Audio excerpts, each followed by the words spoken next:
शासन, और यदि आपको आदिवासियों के स्वशासन का एक एग्जाम्पल देखना हो तो इस बेड़का टापू पे आके देखिए कि किस तरीके से बिना पुलिस के, बिना एडमिनिस्ट्रेशन के आज इतने लोगों को इतना बड़ा कार्यक्रम करके दिखाया।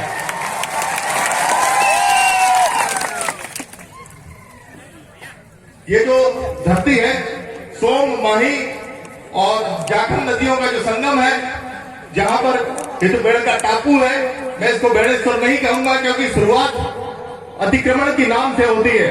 जब बेड़ के साथ ईश्वर जोड़ दिया जाता है तो बेड़ेश्वर होता है। मैं बेड़ेश्वर नाम नहीं बोलूंगा, मैं बेड़का टापू ही बोलूंगा। और ये बेड़का टापू आदिवासियों के स्वाभिमान का, आदिवासियों की अस्मिता का और आदिवासियों की पहचान का एक सबूत है।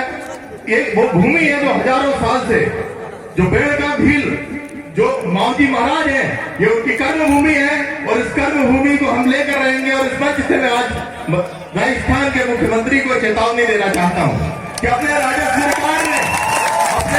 रिकॉर्ड में कलेक्टर को आदेश दे दो कि ये जो भूमि है इसको राजस्व रिकॉर्ड में आदिवासियों के नाम कर दे।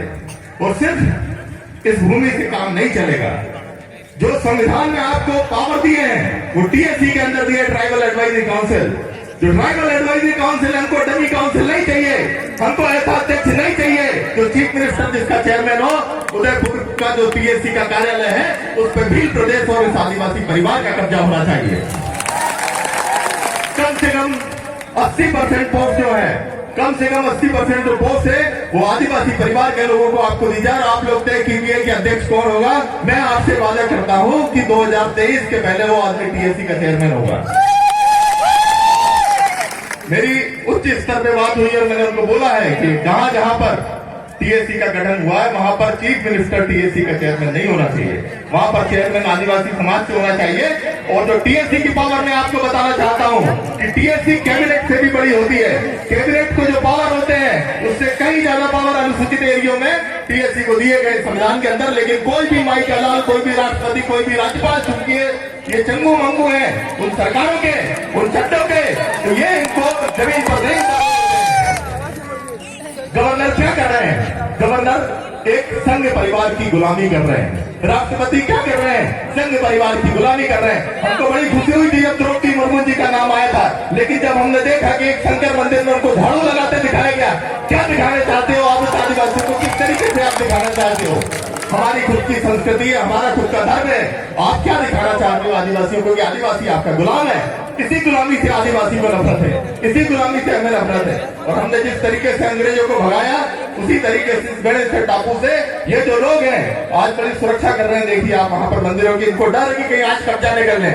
हम लीगली कब्जा करेंगे, लीगली कब्जा करेंगे। और एक बात और मैं बोलना चाहता हूँ, मुझे पता चला कि यहाँ पर पाखंडवाद के खिलाफ बोलने पर एफआईआर दर्ज कर दी गई।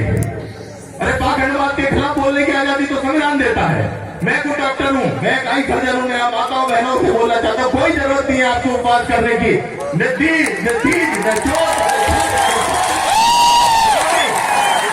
बड़ी रात सप्ताह में एक बार कड़कनाथ खाइए। अरे कड़कनाथ क्या पालन करते हैं? कड़कनाथ क्या बोल रहा है? ये पाखंडी, ये पुजारी, ये कड़कनाथ खा रहे हैं, ये राजनीति के सौदागर कड़कनाथ खा रहे हैं। हमको कड़कनाथ खाने की जरूरत है। उन माताओं बहनों में कड़कनाथ में आयरन होता है। सब्जी खाइए, दूध खाइए, अंडा खाइए, खूब खाइए और खूब मेहनत करिए। यदि आप लोग अच्छा नहीं खाएंगे तो आपके बच्चे कुपोषित हो जाएंगे, आपके बच्चे कुपोषित हो जाएंगे, आपका डीएनए कमजोर हो जाएगा। यही तो ये लोग चाहते हैं कि आप लोग उपवास रहो, 8-8 दिन आप उपवास रहिए। तो हमको इस पाखंडवाद से दूर होना है।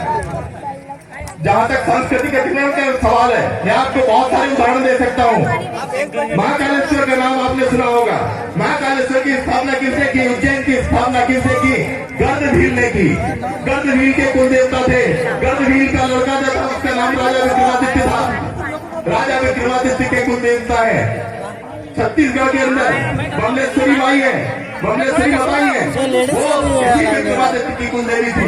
आप आज जाके देखिए बमलेश्वरी में भी कब्जा है, टिप्पुओं का और उज्जैन में भी कब्जा है। ओंकारेश्वर के अंदर, ओंकारेश्वर की स्थापना राजा मंदाता जो थे, नादुभील ने ओंकारेश्वर की स्थापना की। आज आप ओंकारेश्वर में जाके देखिए, ओंकारेश्वर में उन्हीं लोगों का कब्जा है।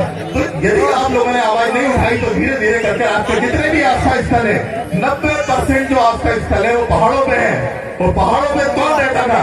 आदिवासी रहते थे। वहाँ जो देवी देवता किसके हैं? आदिवासियों के हैं। साले ये यूपी बिहार के पंडित कहाँ से आ गए?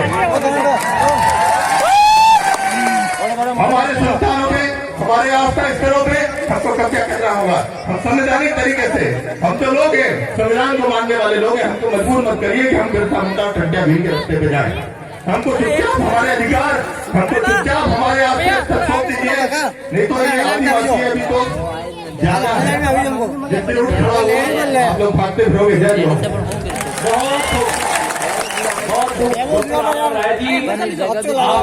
बहुत शानदार बात यहाँ बताई हमारे आदिवासी समुदाय को। हमें लेजम नृत्य के लिए आ जाओ, लेजम के लिए वृंदावन लेजम नृत्य के बाद में